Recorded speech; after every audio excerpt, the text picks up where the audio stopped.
everyone, it's Orange. Welcome to TOA Hard of February 2017. The opener for this floor is very important, along with your turn order. If you're using this team, I think you can only have one turn order. If you do anything differently, you're going to have a bad time. And that turn order is having Spectra move first, followed by Beretta, then Vero, then Bella, then Mav. I think it's important to have Spectra move first, so you get the slow debuff on the enemies immediately. That way, if you don't land any stuns on your first turn, you should be able to lap them. We will see my monsters lap them. I heal with Bella, and then I'm able to move again, so you might be able to get some lucky despair stuns or something like that. Vero's cooldown might be up for you, too, to land some more stuns on them before they get to move. So, yeah, but they will be revenging on you. So, also, after Spectrum moves, I would have Beretta move before Vero, because Beretta is the best candidate to throw himself into the flames first and try to land some stuns before your Veromos tries.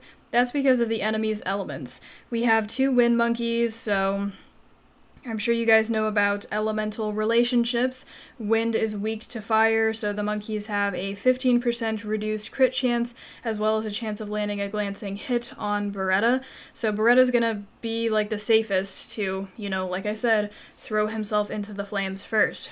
On the other hand, if we have Vero move before Beretta, well, we have two Light Yetis and Artamiel. When you start out the floor, none of the enemies are going to be stunned, so if Vero doesn't land any stuns on anything, or if he only lands one stun, he's going to take a ton of damage because the light monsters have elemental advantage against Veromos. So Spectra, then Beretta, then Vero, and then Bella is kind of self-explanatory before Mav. A lot of people suggest to have Mav move last so he can Wings of Wind after you use all of your big skills. I've always used Mav last in my turn order, and that's always worked out really well. Some other key things for this floor are not critting things and also keeping defense break on Artamiel and the Yetis. So, Artamiel's passive, he will revenge if you crit stuff, so I would highly suggest use your Veromos and only hit the monkeys with Veromos. Don't hit the Yetis, because Veromos has elemental advantage against the Yetis, which means Veromos gains a 15% bonus crit chance. And when you crit, Artamiel gains 15% attack bar. That's part of his passive, and he will gain like a stack, I think. I think that's how he gains stacks. You guys can always look these monsters up on the Summoners War Wiki. I will link you the links down below to check them out. So, Artamiel's skills, his damaging skills, scale off his defense. You're going to want to defense break him to reduce that damage. The Yeti's second skill has a defense scaling, so I will be defense breaking them when possible. And Artamiel revenges on a crit, and the other monsters revenge just with like a flat chance, so they have like a 50% chance or something like that to revenge.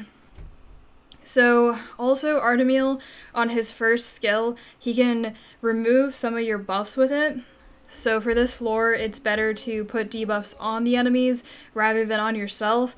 I have actually passed this floor with Shannon when it was on 90, but this was like a while ago, like 3 months ago or something, maybe longer, before Artamiel got like insanely OP, and a lot of people were actually struggling on this floor, so Com2us had to come in and actually nerf this a couple hours after it was released, like after TOA reset, because it was too hard. So this is like the easier version of it, but it was pretty hard. So don't crit, because Artamiel's gonna gain attack bar, keep everything stunned, and be very careful. So with my fire monsters, I'm not touching the wind monkeys.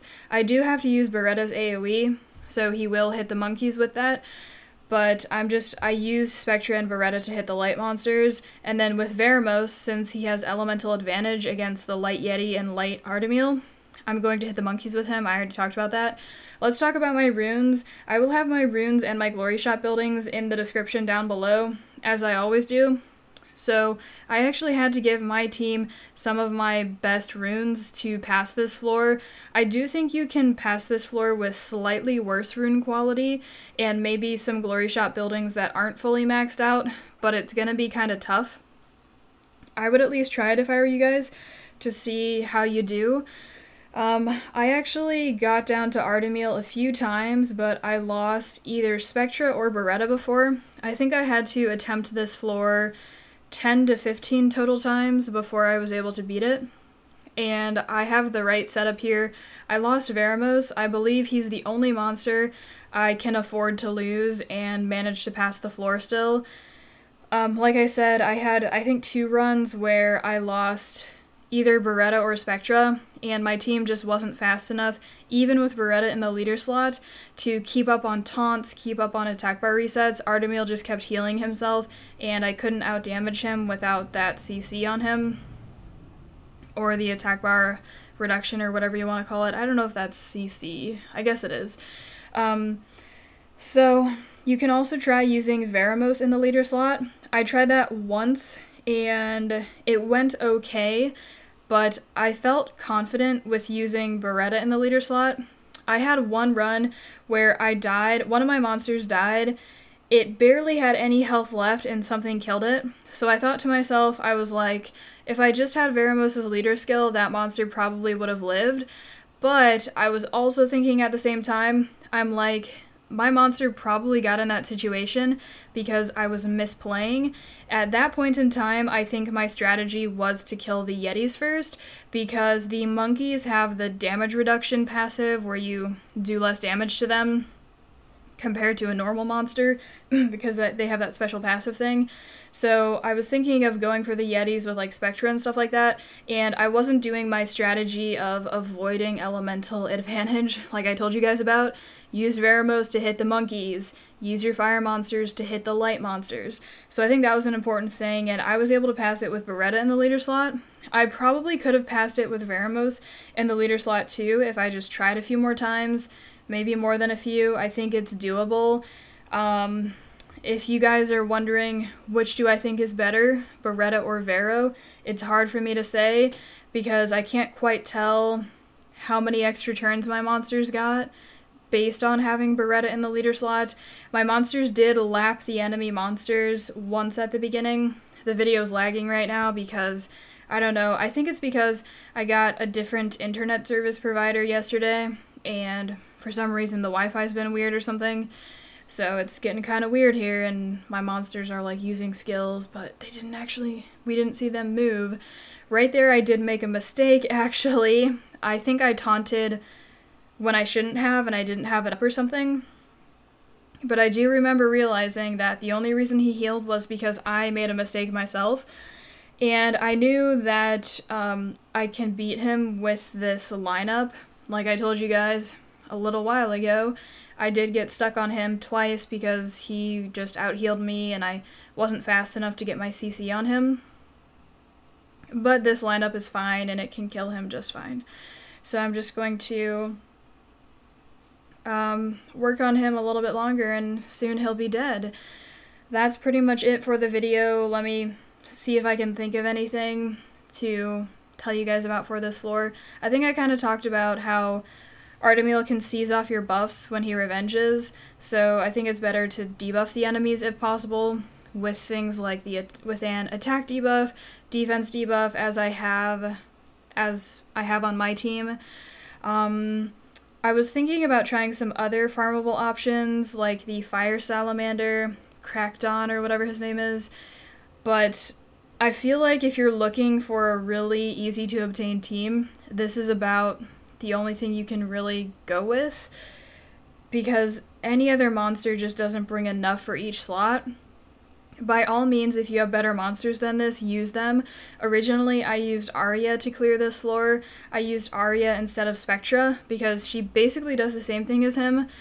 They're slightly different because he does damage and she really doesn't, but she has a sleep, and if she lands it, she'll boost her own attack bar. She's another despair monster. She has a slow just like Spectra, and unrecoverable debuff, so you can kind of bait Artamiel into healing and wasting a turn or whatever, and you can maybe use your taunt on something else.